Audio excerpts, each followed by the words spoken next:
Hello, नमस्ते, राधे कृष्णा, हर हर शंभू, जय हो शिव शक्ति। तो आपके लिए एक और रीडिंग है। ये रीडिंग रहने वाली है बहुत ही मज़ेदार।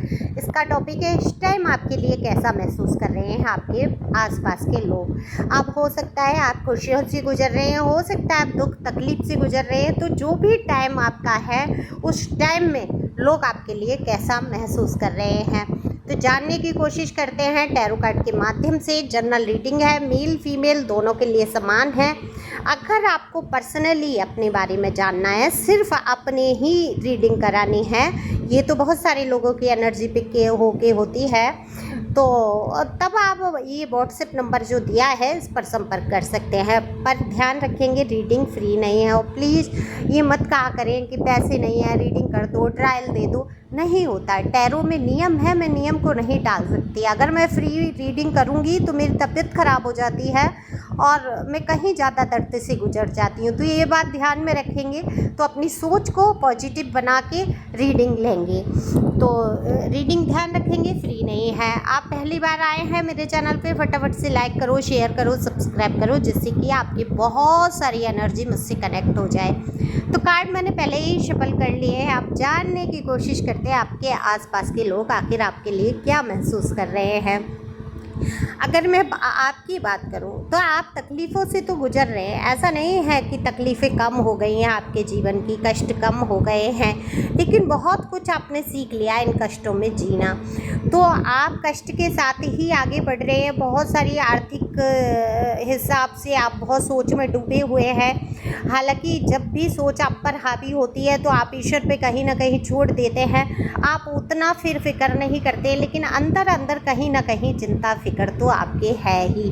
वो किसी भी चीज़ को लेके हो सकती है, वो आर्थिक हो सकती है, सामाजिक हो सकती है, वो लव लाइफ की हो सकती है, आपकी पर्सनल लाइफ की कोई भी मुद्दा हो सकता है जिसको लेके आप अंदर अंदर घुले जा रहे हैं। ना चाहते हुए भी आप पर वो सोच हावी हो जाती हैं। ना चाह के भी आप ऐसे लोगों के विषय में सोच बैठते हैं जिनको आप बिल्कुल ही निकाल चुके हैं या वो आपके जीवन से निकल गए हैं। तो कई चीज़ें आपको परेशानी में डाल देती हैं। हालांकि वैसे परेशान होने वाली कोई बात नहीं है, लेकिन हाँ ये तो सही है, करियर को लेके तो इंसान थोड़ा परेशान होता ही है। क्योंकि कहते हैं ना कि जब पैसे हैं तो रोटी भी है, पैसे नहीं है तो रोटी भी नहीं है। लेकिन आप ऐसे भी नहीं है, पैसों के पीछे भागने वाले नहीं हैं। अपना सब नॉर्मल ज़िंदगी आप जी ले, इतना खर्चा आपका निकल आए, इतने में आप संतुष्ट हैं। तो संतुष्ट आप बहुत हैं, परेशानियों से नाता है आपका। तो लोग इस टाइम आपके लिए यही महसूस करते हैं कि आप परेशानी में हैं। परेशानी में हैं तो आपके चेहरे से कहीं ना कहीं झलकता है, लेकिन आप जो है परेशानी को जाहिर नहीं करना चाहते। दरअसल आपको बेचारे वाली इमेज नहीं चाहिए, चाहे आपकी कंडीशन कुछ भी हो। आप मन में आपको पता है आप बेचारे नहीं हैं।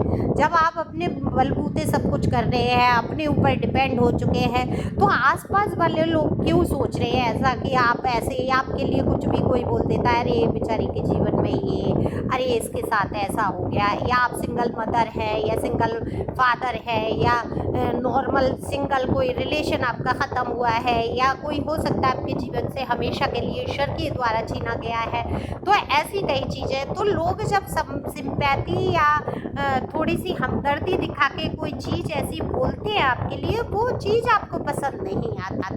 तो आप ये बिल्कुल नहीं चाहते कोई आपको हमदर्दी ये दिखाए। ठीक है, आप प्यार चाहते हैं, सहयोग, सब एक दूसरे से कहते हैं बंद के ही सहयोग से ही पूरी दुनिया चलती है। तो सहयोग ज़रूर चाहते हैं, ठीक है, हमारे साथ खड़े हो जाओ या हमारा सहयोग कर रहे हो, तो उसका एहसान मत ला दो। आप बहुत स्वाभिमानी हैं। आप ये नहीं चाहते आपके आसपास के लोग, चाहे वो आपके रिश्तेदार हों, चाहे आपके पड़ोसी हों, चाहे वो आपके यार दोस्त मित्र हों, चाहे आपके खुद के जीवन साथी हों, आप किसी को भी ये नहीं चाहते कि वो आपके ऊपर एहसान लाद के या आपको बेचारी वाली नज़र से आपकी कोई हेल्प करे। हालांकि दुनिया कैसी होती है, जो दबा कुचला होता है, जो दर्द में है, कहीं ना कहीं उस पर अपना सिक्का जमाने के लिए या कुछ ना कुछ ऐसा कि अपना रुतबा दिखाने के लिए या सामाजिक स्टेटस बढ़ाने के लिए तभी वो दिखावा करते हैं कि भाई हमने देखो इसकी मदद की, हम इतने बड़े धर्मात्मा हैं, हम इतने बड़े, हमारा दिल है कि हम इसके लिए हमेशा तैयार खड़े होते हैं। देखो जो असल में आपके लिए तैयार खड़ा है ना, वो कभी भी आपको डाउन करके नहीं दिखाएगा या अपना रुतबा दिखाने के लिए आपको डाउन नहीं करेगा। तो कहीं ना कहीं अपना ईगो सेटिस्फाई कर रहे होते हैं कि हाँ भाई हम इतने महान हैं। कहते हैं ना, वो दिखाते हैं कि हॉस्पिटल में गए 4 केले बांट के आ गए, लोग फ़ोटो डालेंगे, वीडियो डालेंगे कि भाई हमने इतना धर्म किया। बहुत सारे नेता लोग होते हैं, बहुत सारे वो NGO या जो भी है जो ऐसे काम करते हैं, आपने देखा होगा, फ़ोटो ज़रूर खिंचाएंगे। एक पेड़ लगाएंगे तो फ़ोटो 10 जगह वायरल करेंगे। आप पेड़ लगा रहे हो तो आप देखो पृथ्वी माता पे रह रहे हो, पृथ्वी माता ही कही जाती है जहाँ आप रह रहे हैं, जिसकी गोद में, है ना। आपकी हर जुल्म को बस सह रही होती है, वो माँ ही होती है एक जो सारे जुल्मों को सहती है आपके, है ना, और सारे कष्टों से बचाती है। तो आप उनको खुश करने के लिए एक पौधा भी नहीं लगा सकते। अब एक पौधा लगा दिया, एक मतलब जिस पृथ्वी पे आप खड़े हैं, जो आपको पाल पोस के इतना बड़ा कर रही है, हर चीज़ आपको, पानी, हवा, हर रहने के स्थान, मिट्टी, सब कुछ उसी से मिल रहा है आपको, है ना। और उसी में अगर एक कोई पौधा काटता है तो आपने देखा कितना प्रचार करते हैं कि आज वृक्षारोपण हुआ, तो वृक्षारोपण हुआ के चक्कर में कितने फोटो को उसको लौट के जाके चाहे उसमें एक मग्गे पानी भी ना डाला जाए, थोड़ा सा पानी, चाहे वो पौधा सूख जाए। तो ये जिम्मेदारी इंसान नहीं समझता कि जो हम उनको पृथ्वी को खुश करने के लिए एक पौधा भी नहीं लगा सकते, क्या हम उनके लिए इतना भी नहीं कर सकते, है ना। ये देंगी तो आपको ही, पर्यावरण आपके लिए स्वच्छ होगा, फल आपको ही मिलने हैं, छाया आपको ही मिलनी है, ये ना सोचते हुए लोग अपना ईगो दिखाते हैं। तो जब पृथ्वी के लिए दिखा सकते हैं, जब ईश्वर के लिए दिखा सकते हैं, तो आपके लिए क्या ही महसूस करेंगे आप सोचो। तो आपके लिए महसूस, कुछ लोग वास्तविकता में आपका दुख दर्द महसूस कर पा रहे हैं और महसूस कर रहे हैं कि आप पहले से काफ़ी कुछ बदल गए हैं, आप में धैर्य आ गया है, आपने अपनी क्रोध पे नियंत्रण कर लिया है, तसल्ली कर ली है। तो वहीं सब कह रहे हैं कि अब क्यों नहीं क्रोध कम हो जाएगा, अब दिखाएंगे भी तो गुस्सा किस पे दिखाएंगे भाई, अब है ही कौन, हम लोग भी कर रहे हैं तो कर ही रहे हैं ना, हम कोई हमारा इनसे वो तो है नहीं। बिना लालच तो देखो कोई संसार में कुछ नहीं करता, कोई भी रिश्ता कुछ ना कुछ लालच से आप भी जुड़े हैं। अब आप कहेंगे कि मुझे तो कोई लालच नहीं है, क्यों, क्या आपको रिश्ता बचाने का लालच नहीं है, क्या आपको उस रिश्ते से प्यार नहीं है? ये भी तो एक स्वार्थ है कि हम जिसको प्यार करते हैं वो हमारे साथ ही बना रहे, हमारा साथ दे, है ना, हमें भी प्यार करे। तो ये एक स्वार्थी ही हो जाता है। निस्वार्थ तो तब है, 50 गालियाँ भी कोई दे रहा है, जूतों से भी मार रहा है, फिर भी आप उसको प्यार कर रहे हैं। चाहे आप दूर हो गए, चाहे कले से अपने शरीर की सुरक्षा के लिए आप दूर हो जाते हैं, लेकिन उसका तहे दिल से ये शुक्रिया करें कि उसने आपको ईश्वर की तरफ मोड़ दिया या आपको एक शुद्ध ज़िंदगी देने के लिए छोड़ दिया। आप अच्छा जीवन जी सकते हैं बिना कलेश के, है ना। और प्यार है तो उसकी शुभकामनाएँ, कल्पनाएँ करेंगे, ना कि हम उसको बद्दुआएँ देंगे, उसको उल्टा सीधा कहेंगे, उसके लिए बुरा भला सोचेंगे। अब बुरा भला अगर सोच रहे हैं, गालियां दे रहे हैं, तो वहाँ स्वार्थ है, ठीक है। तो लोग बिना स्वार्थ के कुछ नहीं करते, प्यार भी बिना स्वार्थ के नहीं है आज की दुनिया में।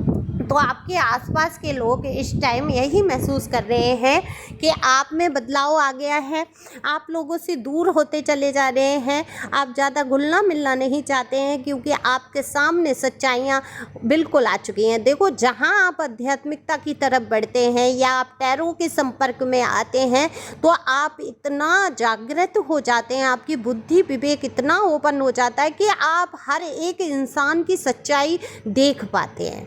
बहुत सारे मोह से आप बाहर आ पाते हैं और आप ये सच्चाई देख पाते हैं कि कोई एक इंसान बिना अपने स्वार्थ के आपके लिए नहीं खड़ा होता है। किसी को यही जाहिर करना है कि वो देखो आपके लिए इतना कर रहा है, कोई संसार में आपको नहीं पूछ रहा है, वो आपको पूछ रहा है। तो ये तमाम बातें ऐसी होती हैं जो थोपी जाती हैं। तो महसूस तो यही करेंगे, आप बदलेंगे तो आप लोग महसूस भी करेंगे। लोग ये भी देख रहे हैं कि आप इतनी परेशानी में इतना खुश रहते हैं, आप जो सज धज के निकलते हैं एकदम स्मार्ट बन के, लोग उसको भी देख रहे हैं और महसूस कर रहे हैं कि आपने खुश रहना तो शुरू किया है, आखिरकार आप खुश रहने लगे हैं। वहीं आपके बहुत सारे ऐसे वेल विशर भी हैं जो सच में चाहते हैं कि आप खुश रहें। हालांकि आपने सबसे दूरी बना ली है, किसी से आपका मन नहीं कर रहा बात करने का या संबंध रखने का या रिश्तों को निभाने का। आप बस शांत होकर एक जगह बैठना चाहते हैं, आप अपने काम पर ध्यान देना चाहते हैं, अपनी आर्थिक स्थिति को ठीक करना चाहते हैं, ग्रोथ चाहते हैं। अब आप झूठे रिश्तों में फंसना नहीं चाहते हैं। तो लोग आपके लिए अच्छा महसूस कर रहे हैं, लोग सोच रहे हैं आप बदले हैं, आपने क्रोध पे नियंत्रण किया है, सबके साथ अच्छा व्यवहार करने की कोशिश कर रहे हैं। लेकिन हाँ, दूरी भी आपने बना ली है, पहले जैसे आप चुलबुले या हंसमुख नहीं रहे हैं, थोड़ा सा गंभीर हो गए हैं, ऐसा लोग महसूस आपके लिए कर रहे हैं। तो लोगों को तो देखो, जैसी उनके विचारधारा होंगी, जैसी उनकी फीलिंग होगी, वो वैसा महसूस करेंगे। लेकिन आपको समझना होगा, आपको खुश रहना होगा, उदासी से बाहर आना होगा। ज़्यादा फिक्र चिंता करने से सब कुछ ठीक नहीं हो जाता है, करने से ठीक होता है। अपने आप पर भरोसा रखिए कि आप बहुत कुछ कर सकते हैं, है ना। बहुत कुछ खो जाने के बाद भी कुछ ना कुछ बचता ही है, मैं हमेशा कहती हूँ। तो ध्यान रखेंगे कि बहुत कुछ खो जाने के बाद कुछ आपके पास बचा है ना। 5 ऑफ कप्स का जो कार्ड है वो यही बताता है। तो उस बची हुई चीज़ को देखते हुए, समेटते हुए आपको आगे बढ़ना है, उदासी से बाहर आना है। तो thank you for watching my channel. Thank you Anjal, thank you God, thank you प्यारे व्यूवर्स। और हाँ, इंस्टा ज्वाइन कर लो, मैंने नया इंस्टा बनाया है टैरो रीडिंग के लिए ही, ठीक है। लिंक डिस्क्रिप्शन में दे दूँगी मैं, आप वहाँ से ज्वाइन कर सकते हैं। Thank you.